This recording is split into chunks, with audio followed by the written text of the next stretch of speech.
and they're off. Here's a recap of Kentucky Derby weekend. May the 6th, on Friday, was Kentucky Oaks Day, and Saturday, May the 7th, was Kentucky Derby Day, where we hosted a Kentucky Derby party. So let's turn first to the Kentucky Oaks Day. On the Churchill Downs card, I had 5 stakes races, including the Kentucky Oaks.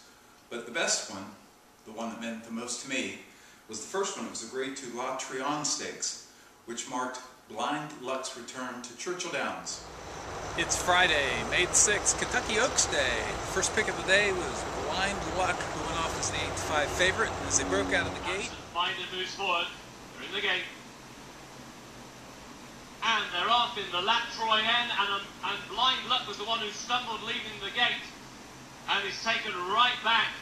Blind Luck was right down on her knees as he let them go, and now she trails them, a distant last, with Absent Minded on the outside. oh, right to her knees. Are you serious? She's come from behind horse as they hit the far turn. The final 3/16, and this is all up for the taking. All due respect, with on the outside Unrivaled Bell. Here's Blind Luck now trying to pounce on the outside. Absent Minded on the inside. Unrivaled Bell and Blind Luck. These two great fillies hugging up down to the line, and Blind Luck gets up to win. Brilliant performance. Oh, so close. Look at all my friends that had winning tickets.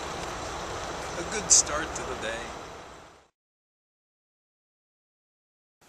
My other horses on Oaks Day didn't run nearly as well. Arienza was right there at the top of the stretch, faded to 8th. Cara Cortado, long shot at 7-1, was head bobbing through mid-stretch before tiring late to be 4th. Air Sport was late running 3rd from post position 13 on the turf. And Kathman Blue looked to make a threatening move on the turn. Really thought she was the filly for the Oaks, but flattened out in the stretch, ran a distant 6th. So now let's move on to the highlights of Saturday, May 7th, Kentucky Derby Day. In the 8th race at Churchill Downs, it was the Grade 2 Churchill Downs Distaff Mile. I like number 8, Aviate. Aviate now begins to fly down the outside. Fantasia comes on late. It all changes inside the final furlong. Here's Aviate on the outside with Aruna. These two go on. Fantasia last on the scene. Aviate got first run for Kent Desormo, and Aviate takes the Churchill Distaff turf. In the 10th at Churchill, it was the Grade 1 Woodford Turf Classic. My best bet of the day at Churchill, number 1, Little Mike scratched. In my bet of the day, Little Mike scratched out of the race. That left Get Stormy as the lone speed, so I made my bet on twinsparrows.com and doubled the investment on Get Stormy, who went off at 7-1. Turf Classic. And it was a good start for Teeks North, who came out very well. Now Get Stormy is going to go up and grab the lead, and Get Stormy will take early coming to the top of the stretch here. Get Stormy turning for home in front. He's going to try to take him the distance. He's got a 2-length lead here, coming to mid-stretch. Rocky Strut on the outside. Smart Bid in between horses. Court Vision down on the inside comes Doubles Partner into the final 16. Still Get Stormy. He keeps the lead from Smart Bid. Doubles Partner on the inside. Get Stormy holds on over Smart Bid.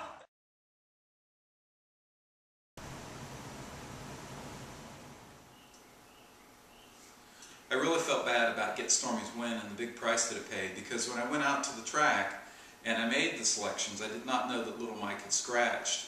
If we'd been out there on track as a group, I would have done what I did at Florida Derby Day when Funny Bone scratched and my backup selection was Captain Candyman Can. Everybody bet with me on Captain Candyman Can, and that was a popular winner. Captain Candyman! So if I had known that Little Mike had scratched and we were out at the track together, I would have looked at the racing form and I would have come up with Get Stormy for everyone. But I didn't have the form with me, and I didn't get to look at it until I got home later, and then all I could do was bet on the Twin Spires count.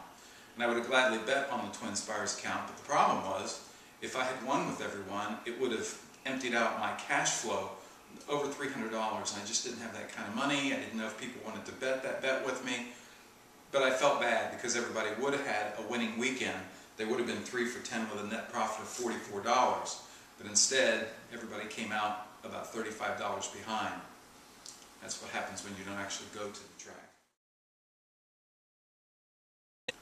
In the sprint, I narrowed it down to Regally Ready and Chamberlain Bridge. I went with Chamberlain Bridge, who was a horse for the course, late running third to Regally Ready. In the Grade 1 Humana Distaff, I initially liked Sassy's Image. She hadn't won in over a year, so I went with one of my favorite horses, Evening Jewel. Sassy Image won, paid $34.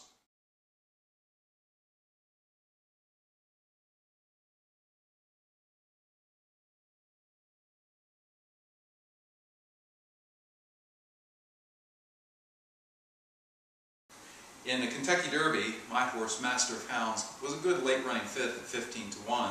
The horse that won, Animal Kingdom, go figure.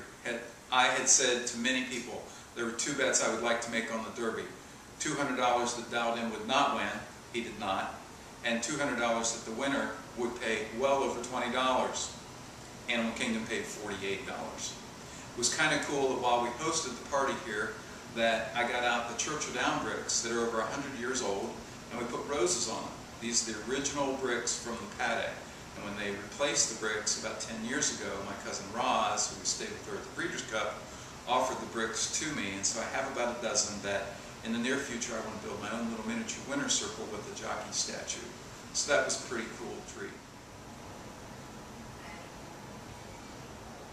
I did have some other winners on the card. I had the winner in the opening at Arlington. Very happy that it was opening weekend at Arlington this week.